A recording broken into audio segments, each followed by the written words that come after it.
It was on the brink. It had been rather somnolent in the 60s to some degree.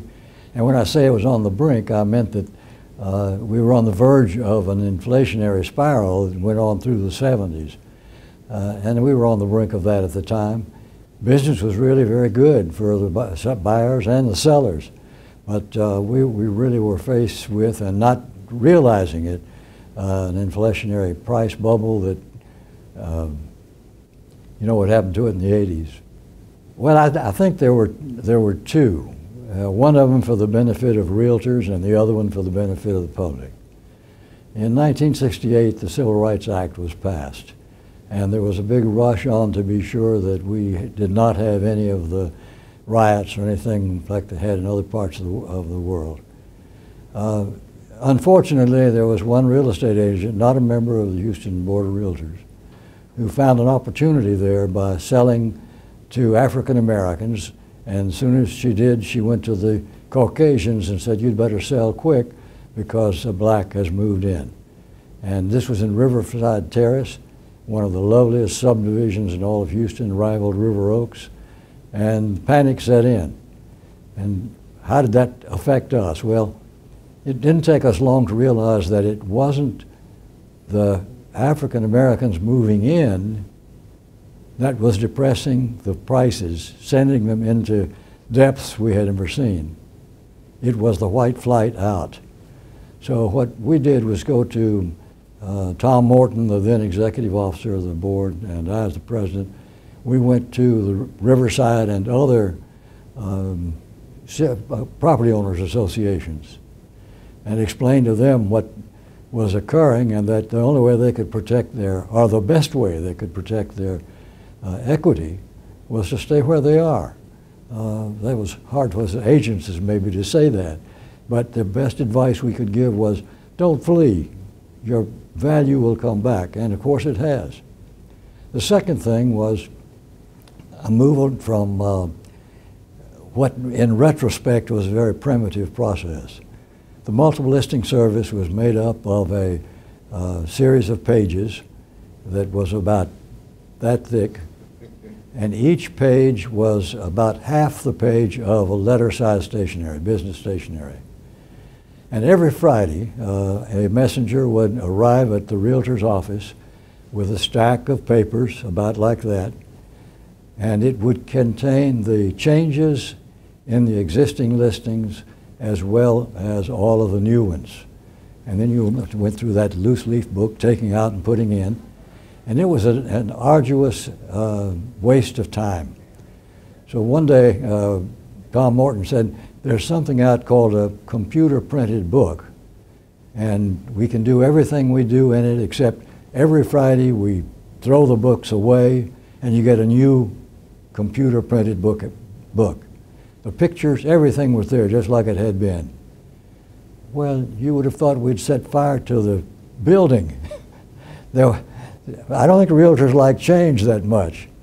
There was a meeting at the Shamrock Emerald Room, and I think Tom Morton and I were probably the lynching candidates. But as it turned out, it was one of the brightest things that we did, because it really started the flow of information that could keep up with the then available technology. And what we really did was give back to each agent, we estimate at least 8 hours per month, and more like 8 hours per week, because there was no more than shuffling papers. That, I think, was a real beginning of opening up our minds to the advancing technology that has put us today in the forefront of technology in the real estate industry. Well, I think probably one of the challenges of that year was selling that book. We had small regional areas of realtors with meetings, but at that point we mostly had one meeting a month at the Warwick Hotel, and we weren't really getting to the people we needed to get to. So it was getting to sales meetings at various real estate companies, selling them and educating them on how to use the new one-page throwaway book, single page, I mean, for 8 or 9 listings. That was a selling job. it was also a continuation of what a great many realtors before me had started, and that was being sure that the people who were members of this association knew what the ethics, the code of ethics of the National Association of Realtors is in fact, and what it means to us to have it. It wasn't hard to sell, but it was a point that might have been neglected, and really it was in the education, the orientation program to become a member of this board of realtors then that was important to the board as the new members came in, and more importantly, important to the new members as they learned what the relationships would be with other realtors and with the public that they represent. I think the changes that have occurred are almost too numerous to list. Certainly the size of the association.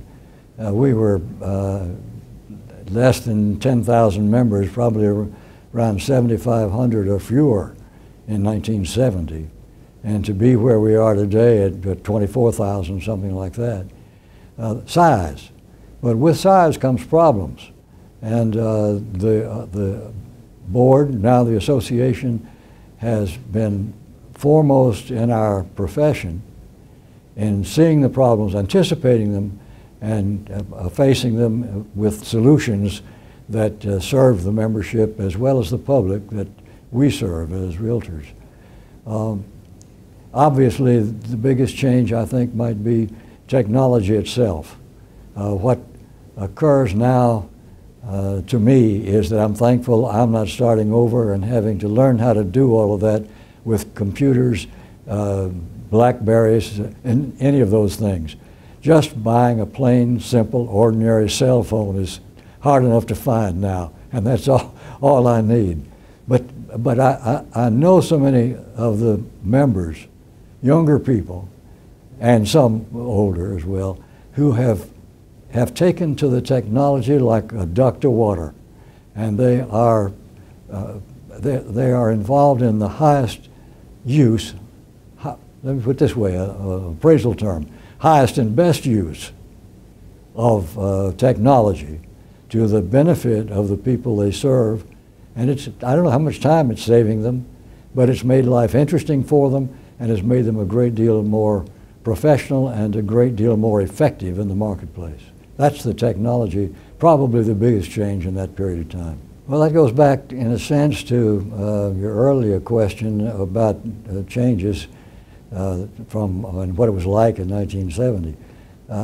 One thing I tried to preach as I went around to sales meetings and any gathering of realtors is the necessity of the newcomer to the business to become acquainted, as I said earlier, with the code of ethics and how to implement the code of ethics in day-to-day business. The bottom line of the preamble is the golden rule: do unto others as you would have others do unto you. And if I reversed that a little bit and used to say, if you apply that rule and say, if this is the way I would like to be treated, then you're on the right path. I think that was one of the things that we began to really lean on in those years. There were other things, of course, but to my mind, for the newcomer, the most important thing was to get as much education about real estate as you can. When I went into business in 1952, there was one course at night in the University of Houston, which was treated like a trade school. It was a night school downtown in a building that is now its highest and best use. It's a parking lot. That was the only course available. Unfortunately, colleges and universities looked upon real estate as a how-to course rather than as a profession. That's changed. Real estate courses are through urban renewal, urban planning, farm and land development. The field of real estate education in higher education now is limitless. And of course, we've got that greatest source of all, to help in that education the Real Estate Center at Texas A&M.